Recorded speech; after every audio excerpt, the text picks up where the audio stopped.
Olá, alunos! Hoje na aula iremos tratar sobre ligações químicas e reações de oxo-redução.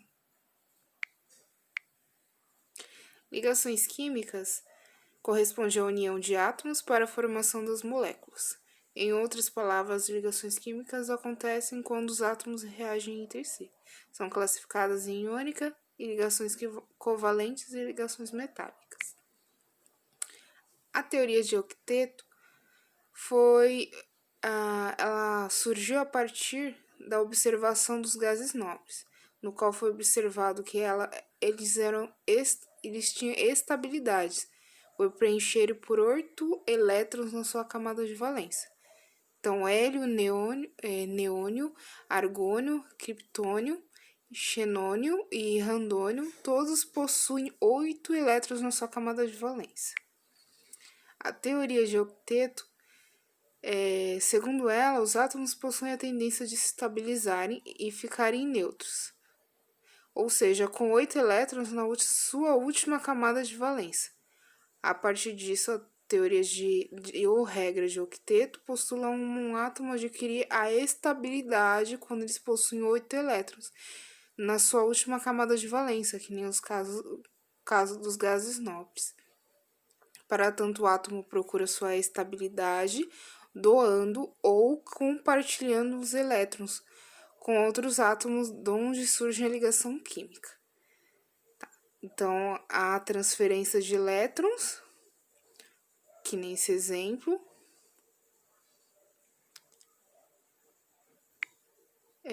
a lei de conservação de massa ou lei de Lavoisier. Na natureza, nada se cria, nada se perde, tudo se transforma. Essa lei de conservação de massas que diz que em uma reação química a massa dos reagentes é igual à massa dos produtos, então nada se perde. A lei de proporções constantes ou lei de Proust. Uma das substâncias compostas é formada por substâncias mais simples, unidas sempre na mesma proporção da massa. A eletronegatividade. Ela é uma propriedade da tabela periódica, no qual a tendência do átomo para atrair elétrons. Então, eletronegatividade, ela tem a tendência de atrair elétrons. Já a eletropositividade tem a tendência de doar elétrons. Ela acontece quando o átomo está numa ligação química covalente, ou seja, compartilhamentos de um ou mais pares de elétrons. Os elementos mais eletronegativos são os que se encontram no lado direito e na parte superior da tabela periódica, no qual são encontrados os não metais. À medida que os elementos se distanciam dessa posição, ou seja, quanto mais se dirigem para o lado esquerdo, para a parte inferior, menos eletronegativos eles são. Então, os não metais, eles têm mais tendências de receber elétrons. O flúor é um elemento químico mais eletronegativo. Se vocês forem ver, ele se encontra aqui, antes dos gases nobres.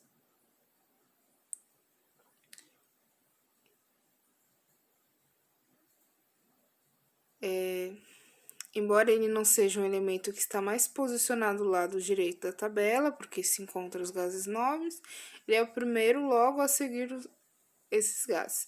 Os gases nobres não fazem ligações químicas e, por esse motivo, sua eletronegatividade é muito. Enquanto isso, césio e frâncio são os elementos menos eletronegativos, porque ele se encontra aqui, nessa posição aqui embaixo. Ele se encontra mais ou menos aqui embaixo, nesses vermelhos. O inverso acontece ao tamanho do raio atômico. Dessa forma, pode-se dizer que quanto maior o raio atômico, menor a eletronegatividade de um elemento. Então, quanto maior esse raio, maior são menos eletronegativos eles são. E quanto menor o raio, mais eletronegativos eles são. Aqui, eletronegatividade é a tendência de ganhar elétrons. Aqui vocês podem ver o raio atômico, os elementos.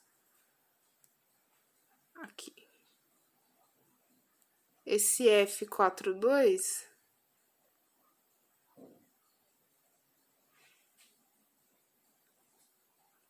é o flúor, que ele é mais eletronegativo.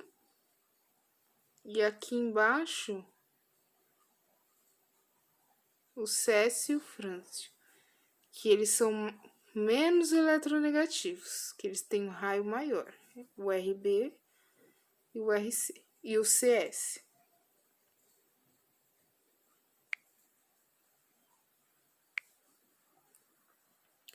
A eletropositividade. A eletropositividade é uma propriedade periódica que indica a tendência de um átomo perder elétrons numa ligação química.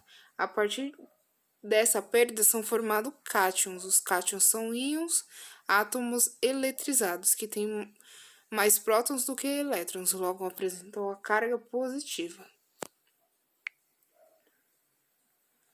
Se o número atômico é grande, o átomo tem mais camadas. Dessa forma, os elétrons ficam mais distantes do seu núcleo, o que faz com que a carga negativa se afaste dele.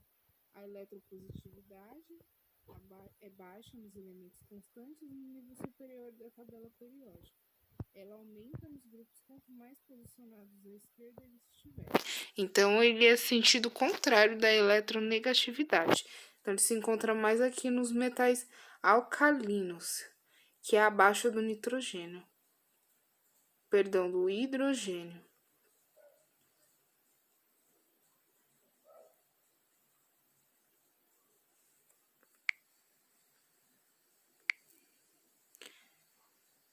Se o número atômico é grande, o átomo tem mais camadas, dessa forma os elétrons ficam mais distantes do seu núcleo.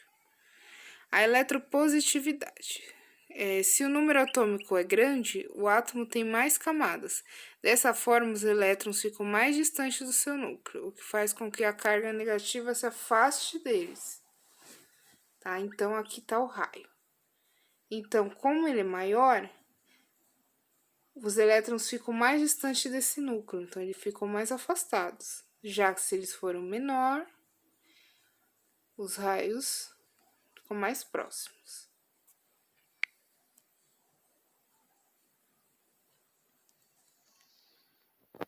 A eletropositividade é baixa nos elementos constantes no nível superior da tabela periódica. Ela aumenta nos grupos quanto mais posicionado à esquerda estiver. Aumento ou redução da eletropositividade nos elementos químicos acontece no mesmo sentido que o do raio atômico. Então, nesse sentido, da direita para a esquerda.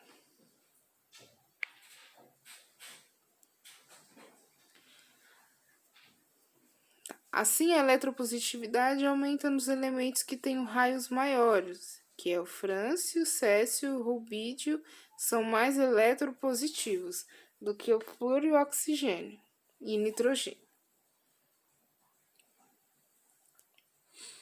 Por esse motivo, é que a eletropositividade também é conhecida como caráter metálico, onde os metais são os elementos mais eletropositivos. Então, aqui nessa posição, esses em amarelos, eles são mais, quanto mais à esquerda, eles mais eletropositivos. E quanto mais à direita, onde se encontram os não metais, é mais eletronegativo.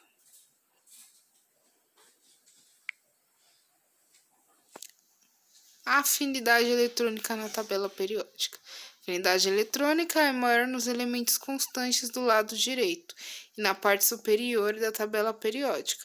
Ela cresce no sentido horizontal, da esquerda para a direita, e no sentido vertical, de baixo para cima. Como a seta está indicando aqui. O aumento da afinidade é o mesmo que da eletronegatividade. Energia de ionização. A energia de ionização é uma propriedade periódica e indica qual a energia necessária para transferir os elétrons de um átomo num estado fundamental. Então, a transferência de elétron do átomo é chamada de ionização. Por isso, a energia necessária para que ela aconteça recebe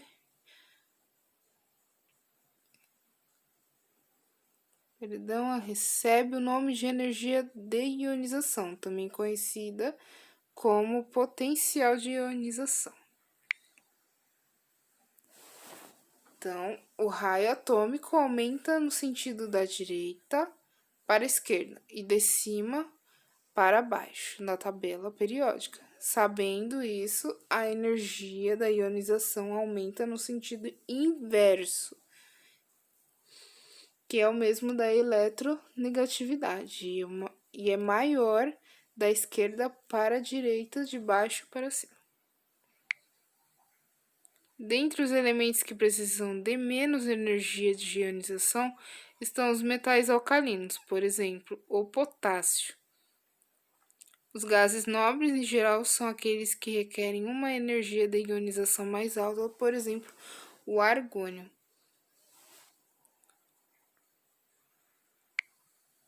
Energia de remoção versus energia de ionização. A energia de remoção é muito semelhante à energia de ionização. A diferença entre ambas é que a energia de remoção pode estar associada aos efeitos fotoelétricos. Efeitos fotoelétricos são elétrons geralmente emitidos por materiais metálicos expostos à luz. Então, chegando aqui, o fotoelétron é um fóton, ele atinge esse átomo, ele atinge esse elétron presente no átomo, e essa energia de retirada desse elétron dessa camada mais interna chamamos de fóton-elétron. Tá? Esse fóton é uma radiação, então ela retira, chamamos de radiação. Em decorrência disso, na energia de remoção, a retirada dos elétrons não obedece uma sequência tal, como acontece com a energia de ionização. Na energia de ionização, os primeiros elétrons retirados são os mais distantes no núcleo, já que na energia de remoção é o mais próximo do átomo que esse fóton retira o elétron. Tá? Então, é na camada de valência que a gente se trata da ionização. Íon, cátions e ânions. O íon é definido como um átomo eletrizado que ganhou ou perdeu elétrons. Já o cátion e ânion são considerados íons. Então, o cátion, ele apresenta carga positiva, na medida em que perde um ou mais elétrons, resultando assim no número de prótons superior em relação ao número de elétrons. Então, o cátion, o íon, ele é carregado positivamente, porque ele perdeu elétron. Já o ânion, ele é carregado negativamente, porque ele ganhou o elétron.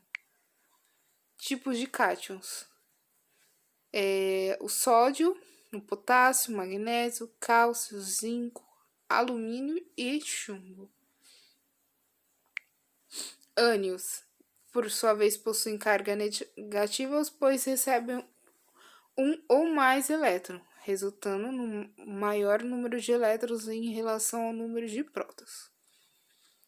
Então, ele recebe elétron ao contrário do cátion, que está doando esse elétron. Tipos de ânion.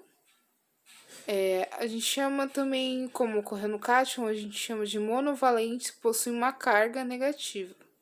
Uma só, porque ela ganhou um elétron. Bivalente, quando ela ganha 2 elétrons. Trivalentes, ganha 3.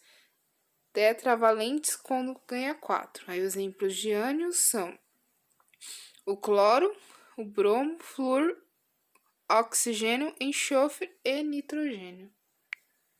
Ligação iônica. Ligação iônica é aquela que ocorre a troca definitiva de elétrons entre os átomos. Podemos observá-la sendo realizada entre metais e ametais ou metais e hidrogênio. Nessa ligação, uma espécie doa elétrons e a outra recebe elétrons. Observe o exemplo a seguir. O sódio e o cloro. Então, o sódio, ele doa esse elétron pro cloro. Então, é doado o elétron. Então, eles não ficam compartilhando o mesmo elétron, ele é doado. Um fica com uma carga negativa, o cloro, e o sódio fica com uma carga positiva.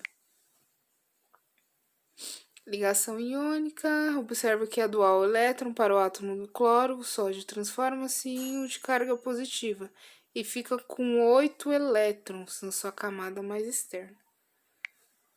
A ligação covalente. Ligação covalente também chamada de ligação molecular, porque ela forma moléculas.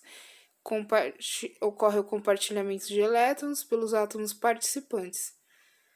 Observamos sua ocorrência entre átomos que tendem a receber elétrons, como os ametais e o hidrogênio, como foi visto na eletropositividade. Eletronegatividade. Se tivermos dois átomos de hidrogênio, ambos precisarão receber um elétron cada. Por isso, em vez de transferir elétrons, como ocorre na ligação iônica, eles farão uma ligação covalente em que compartilharão um par de elétrons. Desse modo, ambos ficarão com mais elétrons, adquirindo essa estabilidade. Aqui é a molécula de água, H2O.